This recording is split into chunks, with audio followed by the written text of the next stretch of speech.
We're going to be learning now from the Gemara on Parashat Acharei Chok Israel for Thursday. Rabbi sharat refata v'zavan minah bisra. There was once a case of a certain animal that was unclear if he was terefa or not terefa, if he was permitted to eat or not. And Rabbi evaluated it and considered it to be kosher. V'zaman minah bisra. And then he bought meat from that animal that he permitted. Amrale bat Rav Chizda Abba Shari Bukhra vela zavan mineh bisra. The daughter of Rav Chizda told Rabbi, how could you buy from that animal meat that you were the one that permitted it? Maybe there is a conflict of interest there. That should not be done. And she quoted and she said that her father, when he would permit a bukhra, which means a firstborn animal that typically is given to the Kohen, and it's considered to be a sacrifice unless there is a mum, unless there is a blemish that has to be looked at by an expert. And if that blemish is a mum kavua, is a permanent blemish, then that animal is not a sacrifice. It can be eaten normally. And when her father would look at such a firstborn animal and consider it to be having a mum kavua, a permanent blemish, he would not buy meat from that animal because it would be considered to be maybe a situation of conflict of interest. Maybe the reason why he permitted it is because he wanted to buy the meat from that animal. So how could you, Rabbi, buy meat from a terefa one that was a doubtful terefa that you permitted? Maybe you have a vested interest there, and because of that conflict of interest, you should not buy from that animal meat. Amala hanemile bukhra de ashuma mizdeban hacha matkela muchach. He answered her, there is a difference. When you sell a firstborn animal that had a permanent blemish, you don't sell it by the weight. You sell it by approximately what the amount of meat that is there is worth. But here, when I'm buying meat from an animal that are ruled to be permitted, I'm going to be paying by the pound. It's going to be by the weight. And therefore, there is no concern that I would be given a bigger piece for the amount of money that I bought. And therefore, that's why I permitted myself to buy meat from that animal. So what suspicion could there be? Maybe that I would receive a choice piece from the animal. Every day when I go to that butcher, he always gives me the choice part of the meat. So there's no situation where he would be now giving me a better piece because I ruled that animal that is slaughtered to be kosher. Amar Rav Chizda, ezeu talmid chacham, hatro'eh terefa le'atzmo. Rav Chizda said, who's considered to be a scholar? And a scholar has some implications. For instance, that you return to him a lost object, even without him mentioning any special distinguishing marks, just by him looking at it and his general impression. Who's considered to be really a major scholar? Is a person who would declare his own animal terefa. In other words, when there is a doubt on an animal that is slaughtered, he's strict with himself and he rules it to be terefa.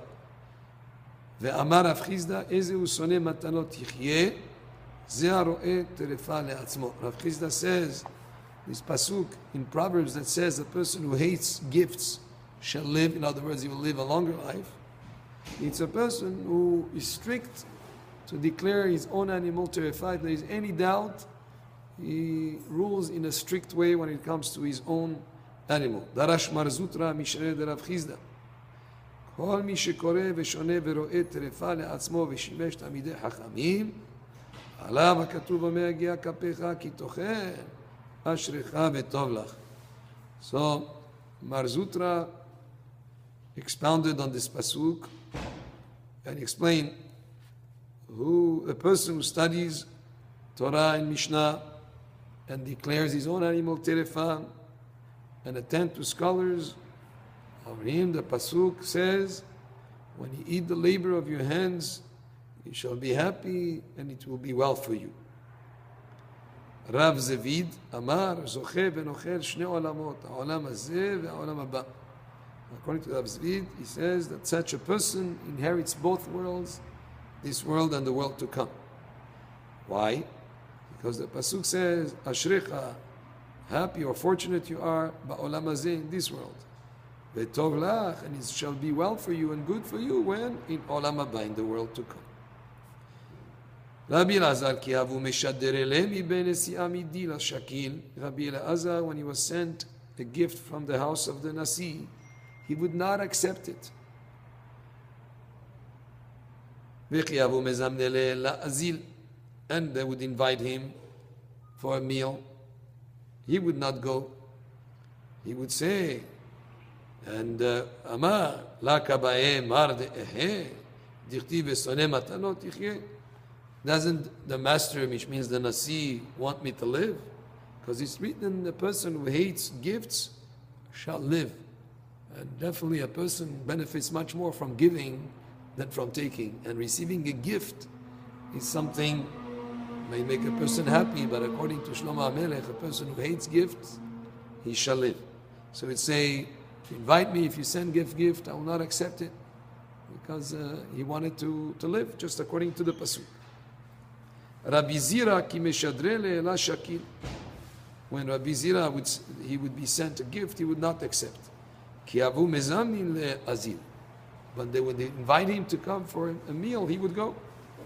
Amar ityakurehu demityakeruvi.